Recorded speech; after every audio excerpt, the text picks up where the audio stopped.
Doctor B Ramesh ಅಧ್ಯಕ್ಷತೆಯಲ್ಲಿ ಬೃಹತ್ ಹಿಂದೂ ಸಮಾಜೋತ್ಸವ ಹಾಗೂ ಸಭಾ ಕಾರ್ಯಕ್ರಮ.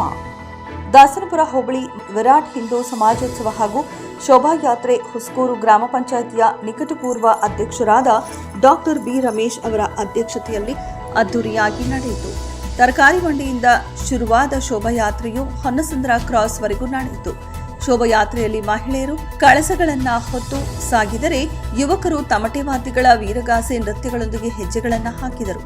ಯಾತ್ರೆಯ ಹೊನ್ನಸಂದ್ರ ಕ್ರಾಸಿಗೆ ಬರುತ್ತಿದ್ದಂತೆ ಶಾಸಕರು ಆಗಮಿಸಿದರು.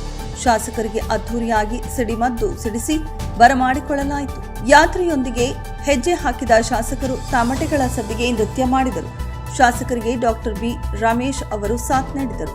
ನಂತರ ಸಭಾ ಕಾರ್ಯಕ್ರಮದಲ್ಲಿ ಜ್ಯೋತಿ ಬೆಳಗಿಸಿ ಭಾರತಾಂಬೆಯ ಫೋಟೋಗೆ ಪುಷ್ಪಾರ್ಚನೆ ಮಾಡುವ ಮೂಲಕ ಕಾರ್ಯಕ್ರಮವನ್ನು ಆರಂಭಿಸಲಾಯಿತು. ಸಭೆಯನ್ನು ಉದ್ದೇಶಿಸಿ ದಿಕ್ಸೂಚಿ ಭಾಷಣ ಮಾಡಿದ್ದ ಸ್ನೇಹ ಡಾಮ್ಲೆ ಅವರು ಅದ್ಭುತ ಮಾತುಗಳು ನೆರೆದಿದ್ದ ಹಿಂದೂ ಕಾರ್ಯಕರ್ತರಿಗೆ ಹೊಸ ಚೈತನ್ಯ ನೀಡಿತು. ಈ ಕಾರ್ಯಕ್ರಮದಲ್ಲಿ ಯಲಹಂಕ ಶಾಸಕರಾದ ಎಸ್ಆರ್ ವಿಶ್ವನಾಥ್, ಹುಸ್ಕೂರು ನಿಕಟಪೂರ್ವ ಅಧ್ಯಕ್ಷರಾದ ಡಾಕ್ಟರ್ ಬಿ ರಮೇಶ್, ಗ್ರಾಮಾಂತರ ಮಂಡಲ ಅಧ್ಯಕ್ಷರಾದ ಎಂ ರಾಮಮೂರ್ತಿ, ಪವಾಡ ಬಸವಣ್ಣ ದೇವರಮಠ, ನೆಲಮಂಗಲ ಶ್ರೀ ಸಿದ್ದಲಿಂಗ ಸ್ವಾಮಿಗಳು, ಪ್ರೇರಕ ಭಾಷಣಕಾರರು ಹಾಗೂ ಶಿಕ್ಷಕರಾದ ಸ್ನೇಹ ಡಾಮ್ಲೆ, ಬಿಜೆಪಿ ಮುಖಂಡರಾದ ಚೊಕ್ಕನಹಳ್ಳಿ ವೆಂಕಟೇಶ್ ಮತ್ತು ಗ್ರಾಮ ಪಂಚಾಯಿತಿಯ ಎಲ್ಲಾ ನಿಕಟಪೂರ್ವ ಸದಸ್ಯರುಗಳು, ಹಿಂದೂ ಕಾರ್ಯಕರ್ತರು ಭಾಗವಹಿಸಿದ್ದರು.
ಪ್ರತಿ ಗ್ರಾಮದಲ್ಲೂ ಪ್ರತಿ ಊರಿನಲ್ಲೂ ಕೂಡ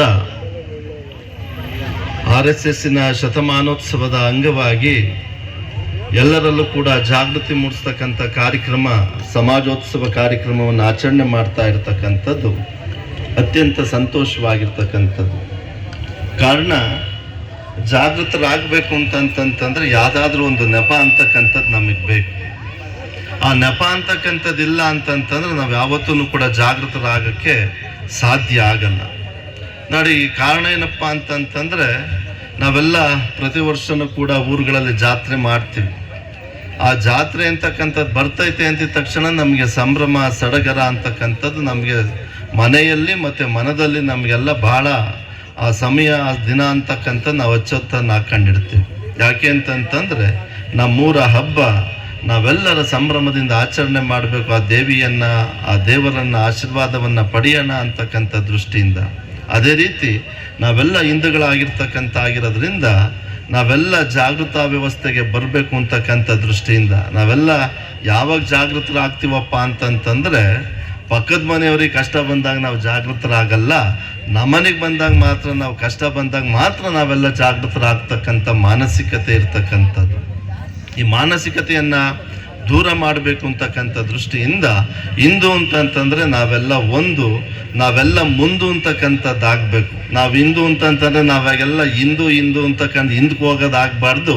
ನಾವೆಲ್ಲ ಭವಿಷ್ಯದಲ್ಲಿ ಮುಂದು ಸಾಗು ಮುಂದೆ ಅಂತಕ್ಕಂಥ ದೃಷ್ಟಿಯಿಂದ ನಾವೆಲ್ಲ ಮುಂದುವರಿಬೇಕು ಅಂತಕ್ಕಂಥ ದೃಷ್ಟಿಯಿಂದ ಈ ಕಾರ್ಯಕ್ರಮ ಆಯೋಜನೆ ಮಾಡಿರ್ತಕ್ಕಂಥದ್ದು ಬಹಳ ಸಂತೋಷ. ಶುದ್ಧತೆಯನ್ನ ತೋರಿಸುತ್ತೆ, ಪವಿತ್ರತೆಯನ್ನ ತೋರಿಸುತ್ತೆ, ನಮ್ಮ ಧರ್ಮದ ಸನಾತನತೆಯನ್ನ ತೋರಿಸುತ್ತೆ.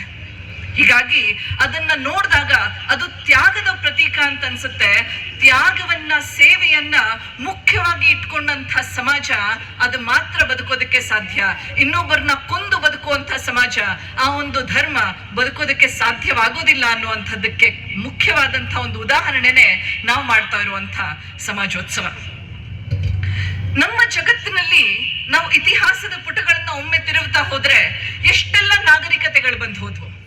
ಅದು ಗ್ರೀಕ್ ಆಗಿರ್ಬೋದು, ಮಯಾನ್ ಆಗಿರ್ಬೋದು, ಮೆಸೊಪೊಟೇಮಿಯಂ ಆಗಿರ್ಬೋದು, ಇನ್ಕಾ ಆಗಿರ್ಬೋದು, ಈ ತರ ಎಷ್ಟೋ 46ಕ್ಕೂ ಹೆಚ್ಚು ಸಿವಿಲೈಸೇಷನ್ಗಳು, ನಾಗರಿಕತೆಗಳು ಬಂದು ಹೊಟ್ಟೋದ್ವು. ಇವೆಲ್ಲದಕ್ಕಿನ್ನೂ ಪ್ರಾಚೀನವಾದಂತಹ ನಾಗರಿಕತೆ ಅಂತಂದ್ರೆ ಅದು ಒಂದೇ ಒಂದು, ಅದು ಭಾರತದ ನಾಗರಿಕತೆ. ನಮ್ಗೆಲ್ಲ ಅನ್ಸುತ್ತೆ ಈ ನಾಗರಿಕತೆಗಳು ಇವತ್ತು ಎಲ್ಲಿ ಹೊಟ್ಟೋದು? ಒಂದಿಷ್ಟು ರಾಜರ ಸ್ವಾರ್ಥಕ್ಕೆ ಬಲಿಯಾದರೆ ಇನ್ನೊಂದಿಷ್ಟು ಆಕ್ರಮಣಗಳಿಗೆ ಬಲಿಯಾದ್ವು, ಇನ್ನೊಂದಿಷ್ಟು ಒಳ ಜಗಳಗಳಲ್ಲಿ ಬಲಿಯಾದ್ರೆ ಮತ್ತೊಂದಿಷ್ಟು ಸಿವಿಲೈಸೇಷನ್ಗಳು ಅಥವಾ ನಾಗರಿಕತೆಗಳು ಮುನ್ನಡೆಯೋದಕ್ಕೆ ಸಾಧ್ಯವಾಗಲ್ದೆ ಯಾವುದೋ ಒಂದು ಕಟ್ಟುಪಾಡಿಗೆ ಸಿಲುಕು ಹಾಕೊಂಡು ಅಲ್ಲೇ ತನ್ನ ಜೀವನವನ್ನ ಬಿಟ್ಟು ಹೋಯ್ತು. ಇವತ್ತು ಅದು ಹಿಸ್ಟ್ರಿ ಪುಸ್ತಕಗಳು, ಇತಿಹಾಸದ ಪುಸ್ತಕಗಳಕ್ಕಿಂತ ಹೊರತಾಗಿ ಇನ್ನೆಲ್ಲೂ ನಮಗೆ ಕಾಣೋದಕ್ಕೆ ಸಾಧ್ಯ ಇಲ್ಲ. ಆದ್ರೆ ಭಾರತದ ಪರಂಪರೆ ಯಾವಾಗ ಈ 46 ನಾಗರಿಕತೆಗಳಲ್ಲಿ ಮನುಷ್ಯ ಇನ್ನು ಮಂಗರಂತೆ ಮರದಿಂದ ಮರಕ್ಕೆ ಎಗರ್ತಾ ಇದ್ನೋ, ಅವಾಗ ಈ ದೇಶದಲ್ಲಿದ್ದಂತಹ ನಾಗರಿಕತೆ ಎಂಥ ನಾಗರಿಕತೆ ಅಂತಂದ್ರೆ ಅದ್ ಹೇಳ್ತಾ ಇತ್ತು, ನಮ್ಮ ಗಮನ ಯಾವಾಗ್ಲೂ ಕತ್ತಲಿನ ಕಡೆ ಅಲ್ಲ ಬೆಳಕಿನ ಕಡೆ ಇರಬೇಕು, ನಮ್ಮ ಗಮನ ಯಾವಾಗ್ಲೂ ಸಾವಿನ ಕಡೆ ಅಲ್ಲ ಉಜ್ವಲತೆಯ ಕಡೆ ಇರಬೇಕು, ನಮ್ಮ ಗಮನ ಯಾವಾಗ್ಲೂ ಅಸತ್ಯದ ಕಡೆ ಅಲ್ಲ ಸತ್ಯದ ಕಡೆ ಇರಬೇಕು ಅಂತ. ಅದಕ್ಕೆ ನಾವು ಪ್ರಾರ್ಥನೆ ಮಾಡುವಾಗ ಪ್ರತಿ ದಿವಸ ಹೇಳ್ತೀವಿ, ಅಸತೋಮ ಸದ್ಗಮಯ ತಮಸೋಮ ಜ್ಯೋತಿರ್ಗಮಯ ಮೃತ್ಯೋರ್ಮ ಅಮೃತಂ ಗಮಯ. ನಾವೆಲ್ಲರೂ ಪಾಪಿಗಳು ಅಂತ ಹೇಳದೆ ನಾವೆಲ್ಲರೂ ಅಮರ ಪುತ್ರರು ಅಂತ ಹೇಳಿದಂಥ ಸಂಸ್ಕೃತಿ. ನಮ್ಮ ಉಸ್ಕೂರು ಗ್ರಾಮ ಪಂಚಾಯಿತಿ ವ್ಯಾಪ್ತಿನಲ್ಲಿ ಹಿಂದೂ ಸಮಾಜೋತ್ಸವ ಕಾರ್ಯಕ್ರಮ ಇವತ್ತು ಅದ್ಧೂರಿಯಾಗಿ ಕಾರ್ಯಕ್ರಮವನ್ನು ಯಶಸ್ವಿಯಾಗಿ ಮಾಡಿದ್ದೀವಿ. ಈ ಕಾರ್ಯಕ್ರಮಕ್ಕೆ ಮುಖ್ಯ ಗಣ್ಯ ವ್ಯಕ್ತಿಗಳು ಮತ್ತು ಸ್ವಾಮಿಗಳು ಮತ್ತು ನಮ್ಮ ಶಾಸಕರಾದಂಥ ವಿಶ್ವಣ್ಣನವರು ಮತ್ತು ಎಲ್ಲ ನಮ್ಮ ಸದಸ್ಯರುಗಳು, ಮುಖಂಡರುಗಳು ಮತ್ತು ಹಿಂದೂ ಸಮಾಜದ ಎಲ್ಲ ಗಣ್ಯರು ಕೂಡ ಇವತ್ತು ಬಂದಿದ್ದರು. ಅದೇ ರೀತಿ ಸ್ತ್ರೀಶಕ್ತಿ ಸಂಘದ ಎಲ್ಲ ಪದಾಧಿಕಾರಿಗಳು, ಸ್ತ್ರೀಶಕ್ತಿ ಸಂಘದವರು ಮತ್ತು ಇನ್ನು ಅನೇಕ ಗಣ್ಯರು ಕೂಡ ನಮ್ಮ ಇವತ್ತು ಹಿಂದೂ ಸಮಾಜೋತ್ಸವ ಕಾರ್ಯಕ್ರಮದಲ್ಲಿ ಆಗಮಿಸಿದ್ದಾರೆ. ಇವಾಗ ಹಿಂದೂ ಅಂದರೆ ನಾವು ಹಿಂದೂಗಳು ಅಂತ ಬಂದಾಗ ಒಂದು ಖುಷಿ, ಜೋಶು, ಒಂದು ಜಾತ್ರೆ ಥರ, ಹಬ್ಬದ ಥರ ನಾವು ಹಿಂದೂ ಸಮಾಜೋತ್ಸವ ಇವತ್ತು ಕಾರ್ಯಕ್ರಮ ಮಾಡಿದ್ದೀವಿ. 1 ಕಿಲೋಮೀಟ್ರಿಂದ ಮೆರವಣಿಗೆ ಮುಖಾಂತರ ಡೊಳ್ಳು ಕುಣಿತ ಮತ್ತು ವೆಹಿಕಲ್ನಲ್ಲಿ ನಮ್ಮ ಭಾರತ ಮಾತೆಯನ್ನು ಕೂರಿಸ್ಕೊಂಡು ಮೆರವಣಿಗೆ ಸಮೇತವಾಗಿ ನಾವೆಲ್ಲ ಬಂದು ಇವತ್ತು ಅದ್ದೂರಿಯಾಗಿ ಕಾರ್ಯಕ್ರಮವನ್ನು ಯಶಸ್ವಿಯಾಗಿ ಮಾಡಿದ್ದೀವಿ. ಹಿಂದೂ ಒಂದು ಸಮಾಜೋತ್ಸವ ಅಂತಂದರೆ ನಾವು ಹೇಳ್ದಂಗೆ ನಮ್ಮ ಮನೆಯಲ್ಲಿ ಹಬ್ಬನ ಹರಿದಿನನೋ ಮತ್ತು ಸಮಾಜದಲ್ಲಿ ಒಂದು ಕಾರ್ಯಕ್ರಮನ ಅದ್ದೂರಿಯಾಗಿ ನಾವು ಜಾತ್ರೆ ರೀತಿ ಮಾಡ್ತಾ ಇದ್ದಾಗ ಅದೊಂದು ಸಂಭ್ರಮ. ಹಾಗಾಗಿ ನಾವೆಲ್ಲ ಕೂಡ ಡ್ಯಾನ್ಸ್ ಮಾಡಿ ಈ ಕಾರ್ಯಕ್ರಮವನ್ನು ಯಶಸ್ವಿಯಾಗಿ ನಾವೆಲ್ಲ ಮೆಂಡು ನ್ಯೂಸ್ ನೆಟ್ವರ್ಕ್, ಸತ್ಯದ ಕನ್ನಡಿ.